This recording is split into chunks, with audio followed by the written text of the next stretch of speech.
حضرت سیدنا جنید بغدادی رحمۃ اللہ علیہ فرماتے ہیں کہ جب حضرت سیدنا سیری سکتی رحمۃ اللہ علیہ بیمار ہوئے اور میں ان کی عیادت کے لیے حاضر ہوا تو میں نے عرض کی، آپ کیسا محسوس کر رہی ہیں؟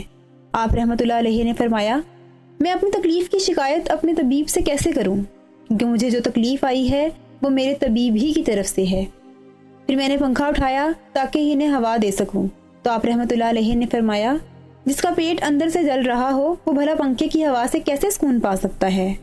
پھر آپ رحمۃ اللہ علیہ نے یہ اشعار پڑھے، دل جل رہا ہے، آنسو بہنے میں مقابلہ کر رہے ہیں، غم توانا ہو چکا ہے اور صبر مجھ سے جدا ہو گیا ہے۔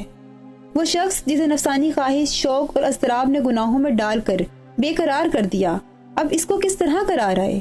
یا رب عز و جل، اگر کسی شے میں میرے لیے کچھ راحت ہے تو جب تک میری زندگی تھوڑی سی بھی باقی ہے تو مجھ پر اس کے ذریعے احسان فرماتا رہے۔